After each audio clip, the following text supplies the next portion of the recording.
Antes de começar nos livros, vamos só te dar um recado rápido e super interessante. A Alura está trazendo a nova edição da imersão Java. Ótimo para você que quer começar a aprender essa que é uma das linguagens de programação mais usadas no mundo. As inscrições já estão abertas e, como sempre, para participar você não paga nada. As aulas vão de 27 até 31 de março. 5 dias para você aprender a criar uma aplicação do zero, consumindo uma API e contando com todo o suporte da comunidade Alura. Não perde essa oportunidade. A inscrição só vai até o dia 26 de março e o link está logo aqui na descrição do vídeo. Em um vídeo recente aqui do canal, nós sugerimos 3 livros, na verdade foram 5, né?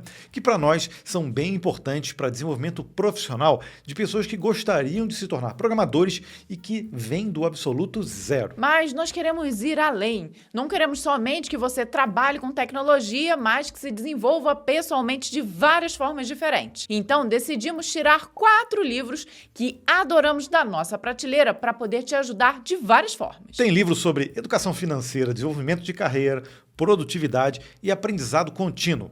Eu te garanto que lendo esses 4 livros, você será outra pessoa daqui para frente.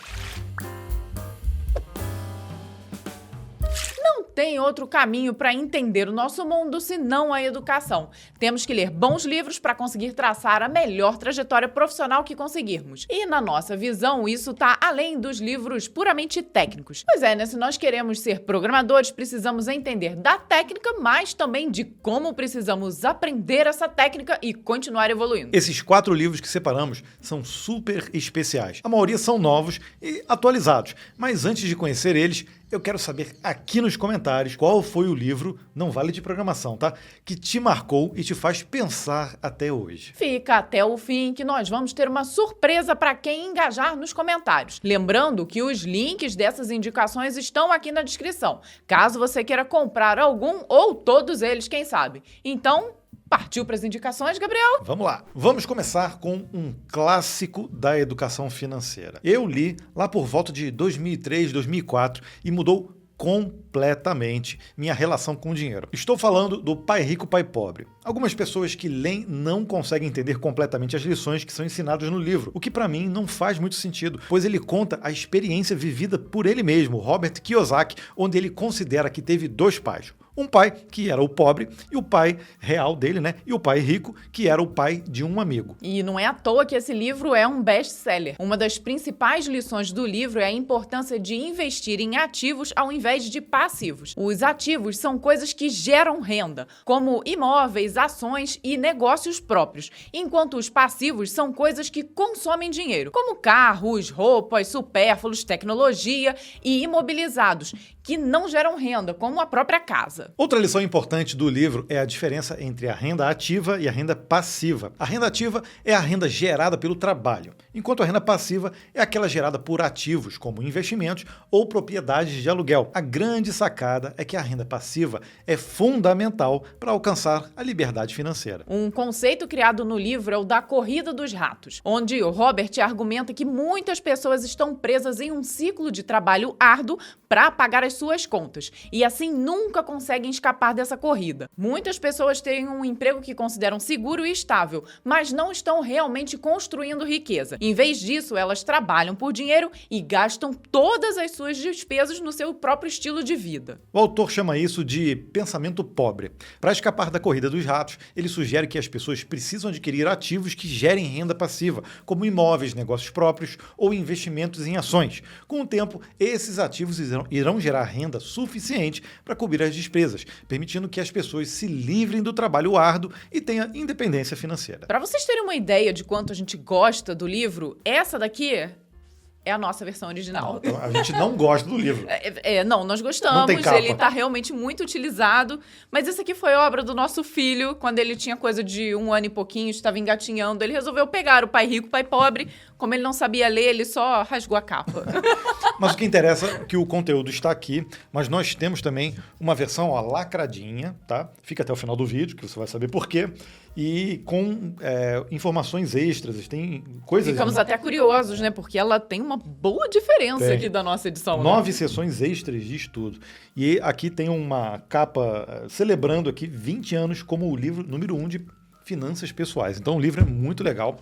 E o que me chamou a atenção na época foi justamente essa coisa do fluxo de caixa de rico e de pobre, né? E vale aqui a ideia do livro, né? Pobre não é realmente quem passa dificuldade, não é nesse conceito que eles chamam alguém de pobre. É no sentido de que a pessoa simplesmente trabalha para pagar as suas próprias contas. Na verdade, as pessoas pobres aqui são pessoas com muito dinheiro, muitas vezes, né? Exato. Mas que estão ali naquele ciclo. Então, ele define muito bem o que é ativo e passivo. E na época que eu li, eu fiquei impressionado porque eu estava dentro da corrida dos ratos e queria sair daquilo. Então, uma das coisas que a gente sempre fez na nossa vida sempre foi ter projetos extras, né, coisas além do que a gente fazia justamente para gerar renda passiva. Então, lá em 2003, 2004, isso mudou a nossa forma de enxergar o dinheiro. Agora, tem um ponto que a gente considera aqui ruim do livro, é que ele desmerece um pouco a educação formal. Embora a gente até entenda o contexto, né? Realmente eu acredito que falta muito dessa educação financeira desde cedo para as crianças. Então, nesse sentido, eu também concordo. Mas ele diz que a educação formal, ela atrasa o desenvolvimento, porque o conteúdo que é dado nas escolas não necessariamente as pessoas vão usar na vida. E o quanto mais cedo as pessoas já estiverem atuando na vida, no mundo, né, economicamente ativo, falando, é melhor. Então, nesse ponto, existe aí um balanço, né? Tem coisas aqui também que a gente olha e fala assim, pô, mas será que eu nunca vou ter casa própria? Todo o meu imóvel tem que ser destinado a gerar ou ser um ativo, né? Então, tem coisas que a gente para pensar e fala, pô, mas em nenhum momento. E a gente tem que ponderar, porque cada lição aqui também tem relação com o seu momento de vida, né? Tem coisas que a gente consegue implementar rapidamente e outras coisas vai levar muito tempo. Essa indicação, sem dúvida, vai chacoalhar e organizar o seu mundo. Você já ouviu falar de GTD, ou Get Things Done? Esse é o sistema criado pela Arte de Fazer Acontecer em um livro de 2001, que já foi reeditado várias vezes, então ele está mais atual do que nunca. David Allen, o autor, criou o método GTD a partir do seguinte argumento: sua mente deve estar livre para criar e não preocupada em reter informações. Só essa frase já faz a gente pensar muito sobre o nosso dia a dia. É o que o autor chama de um cérebro externo, que nada mais é que um sistema confiável e externo de coleta de informações e gerenciamento de tarefas. O objetivo é descarregar as informações da sua mente para um sistema externo, que pode ser uma lista de tarefas, um software de gerenciamento de projetos,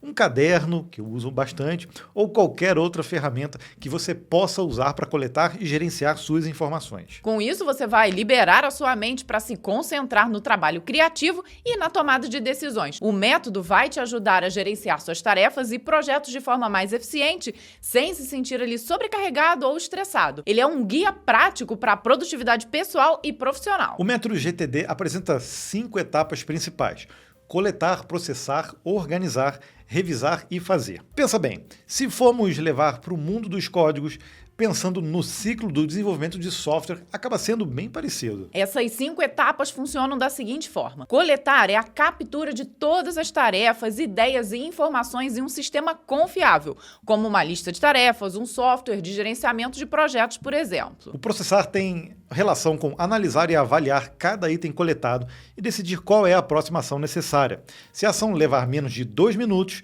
fazer imediatamente. Caso contrário, delegar, adiar ou adicionar à lista de tarefas. Organizar significa categorizar as tarefas e projetos em diferentes listas, de acordo com a prioridade e o contexto. Criar listas separadas para cada contexto, como por exemplo ali para casa, para o escritório, para um projeto específico. E revisar regularmente todas as listas para garantir que nada seja esquecido ou negligenciado.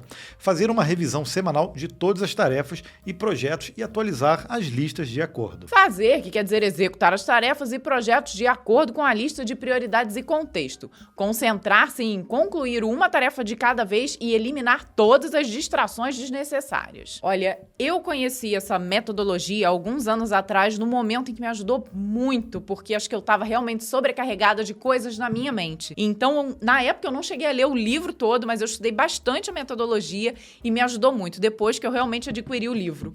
Logo que você abre o livro, no prefácio, ele fala assim, olha, diferentemente de outros livros, esse aqui é diferente. o sucesso já na primeira edição, e desde então o público da filosofia dos métodos David Allen só aumentou. Então ele diz aqui que não tem conversa fiada, porque ele foca na praticidade e no sistema que é modular e flexível. Ou seja, a gente pode ler tudo aqui, mas não necessariamente você precisa aplicar tudo no mesmo contexto ou no mesmo tempo, né? Agora, é claro que precisa de uma disciplina grande, né? Principalmente ali no momento de coleta e de organização das tarefas, porque nada vai fazer sentido você ficar escrevendo se você, de fato, não revisar e não executar as tarefas na ordem que elas estão ali. Então, isso, conselho de quem utiliza diariamente, é um método que você precisa ali estar se disciplinando diariamente a fazê-lo acontecer. Exato. E uma vez que a gente tem esse autoconhecimento, a gente não perde ele. Isso vira também um hábito. Então, por isso que é importante. Mas uma das coisas que ele fala, que eu acho que é o ponto central, é essa coisa do cérebro externo, né? Você conseguir colocar isso em um outro lugar para a gente se fixar, a gente ter o foco, na verdade, em fazer as tarefas que são mais criativas. Aquela coisa que é mecânica, a gente precisa terceirizar. Não necessariamente para outras pessoas, mas pode ser para algum software ou para alguma lista, né? Que seja. E aí, um negócio legal que ele fala, que a gente já falou aqui, é sobre esse fluxograma aqui, que é o fluxograma que explica como as coisas são feitas. E chega algum momento que, assim, ó, qual é a próxima ação? Ela demora menos de 2 minutos? Se for sim, faça. Acabou. Não tem que delegar, tem que sentar e resolver fazer. rapidamente. Não vale nem a pena tentar capturar, deixar para depois. Não, resolve de uma vez.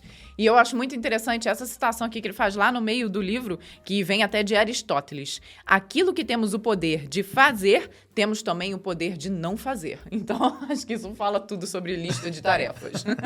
Um dos melhores livros que encontramos até hoje sobre o poder do aprendizado contínuo foi o Lifelong Learners, escrito pelo brasileiro Conrado Slokauer, lá em 2021. Ele é um guia prático para pessoas que desejam se tornar aprendizes ao longo da vida e desenvolver habilidades e conhecimentos continuamente. Conrado argumenta que em um mundo em constante mudança, a capacidade de aprender de forma contínua é uma habilidade fundamental para o sucesso pessoal e profissional. Ele apresenta uma série de estratégias e ferramentas que ajudam as pessoas a se tornarem aprendizes eficazes e aprimorar suas habilidades de aprendizado ao longo da vida. São atitudes que nós já tínhamos em nossas vidas e que, ao ler o livro, reforçamos mais ainda. Alguns temas nos ajudam a desenvolver hábitos de estudos eficazes, incluindo gestão de tempo, definição de metas e a criação de um plano personalizado de estudos. Fora isso, mostra a importância de se manter motivado e engajado nesse processo de aprendizado. Como ele é bem atual, ele ainda dá dicas práticas sobre como aproveitar ao máximo diferentes recursos de aprendizagem, como livros, cursos online, podcasts,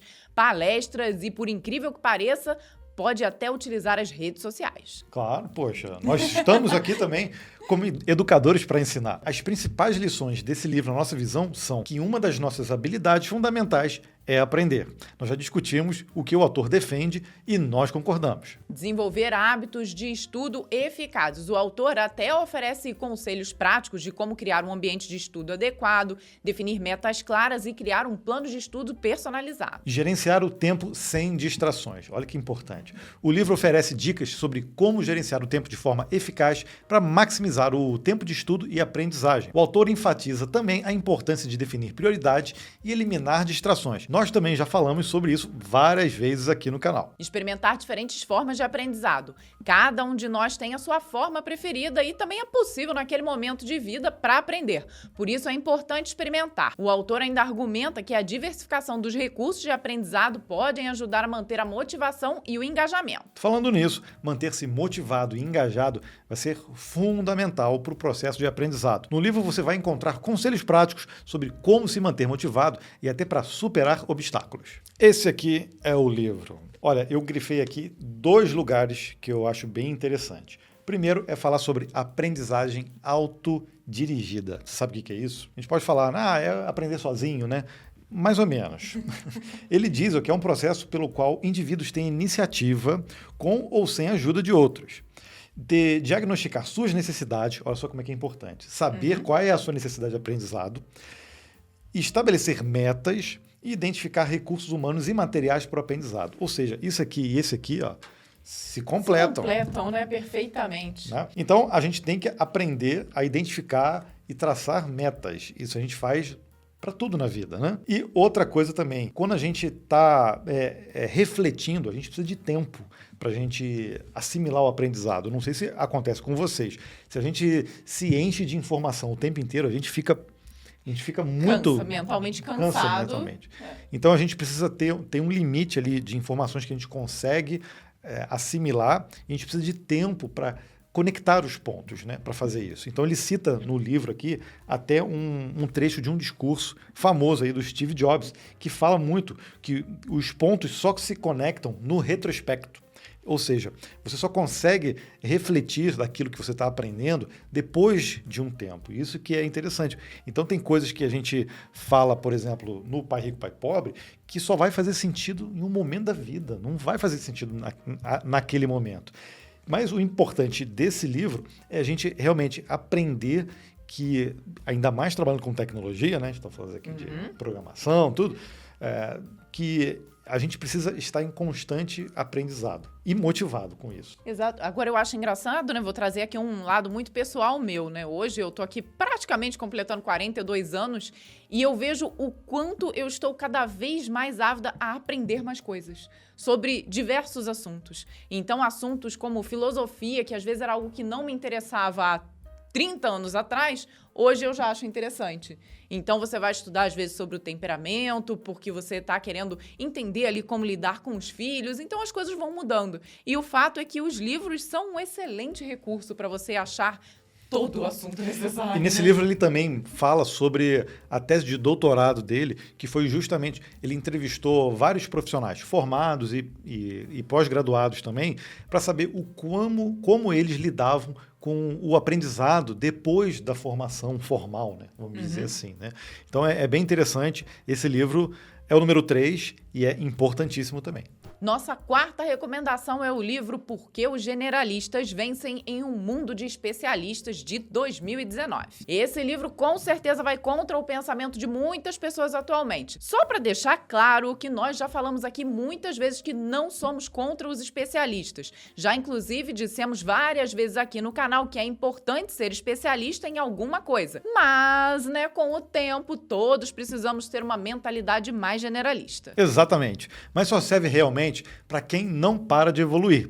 De qualquer forma, esse livro é muito interessante, pois mostra que em um mundo cada vez mais complexo e imprevisível, os generalistas têm sim uma vantagem sobre os especialistas. O autor David Epstein mostra evidências e histórias de sucesso de indivíduos que se destacaram em áreas diversas e que tiveram carreiras bem-sucedidas e realizadoras. No livro ele diz que, embora a especialização seja importante em muitas áreas, ela também pode ser limitante e cria zonas cegas. Os generalistas, por outro lado, têm a habilidade de ver conexões e padrões entre diferentes áreas e de se adaptar rapidamente às mudanças de desafios. O livro é dividido em histórias. Cada capítulo é uma história diferente. A do primeiro capítulo me chamou a atenção, pois ela fala sobre um casal húngaro que decidiu tornar seus filhos gênios. Olha que ideia maluca. E eles conseguiram, de certa forma. O nome da mulher é Clara. E eu fiquei bolado porque a minha bisavó era húngara e também se chamava Clara. Ela foi uma das gênias, Gabriel? Não sei. Esse capítulo conta a história dessa família húngara que viveu lá na década de 50 e criou seus filhos de maneira pouco convencional. Eles acreditavam que a educação formal limitava a criatividade e a imaginação e, portanto, decidiu educar seus filhos em casa e ensiná-los habilidades variadas em vez de se concentrar em uma única área de estudo. E o louco foi que as 3 filhas, ele não conseguiu 6 filhos, né? Mas as 3 filhas se tornaram mestres em xadrez, inclusive em competições internacionais. E conta a história aqui que ele levou aos 4 anos a filha mais velha para um clube de xadrez para jogar contra marmanjão mesmo, e ela ganhou todo mundo. Imagina, aquela criancinha de 4 anos. Uau! Bom, eu deixei até aqui marcado uma coisa que eu achei muito interessante do capítulo 4, que é o aprendizado rápido e lento, e que acaba aqui complementando perfeitamente o que nós estávamos falando do livro anterior, porque ele até julga um pouco como é feito esse aprendizado atualmente nas escolas, né, de que os professores dão muitas dicas para que os alunos aprendam de forma mais rápida.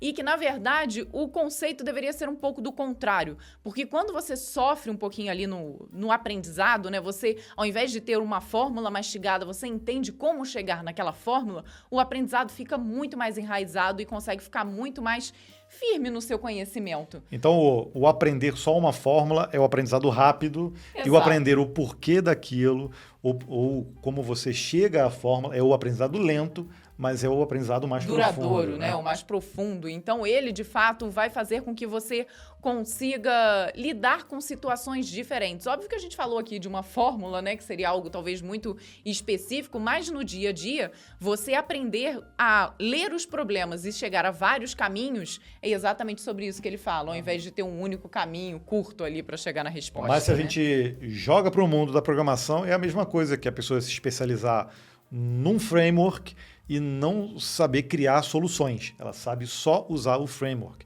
Então seria esse, né?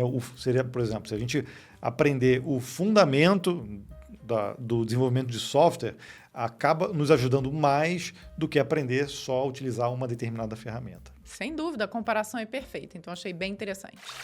E aí, gostou das indicações? Olha, não precisa ler na ordem, mas se fosse começar agora, eu iria primeiro pro Pai Rico, Pai Pobre. Esse já é um divisor de águas da vida financeira de milhares de pessoas. E para quem comentar aqui nesse vídeo, nós temos uma oportunidade bem legal. Nós temos aqui esses livros que indicamos, todos lacradinhos aqui no escritório, e vamos sortear eles para uma pessoa. Como é que vai funcionar?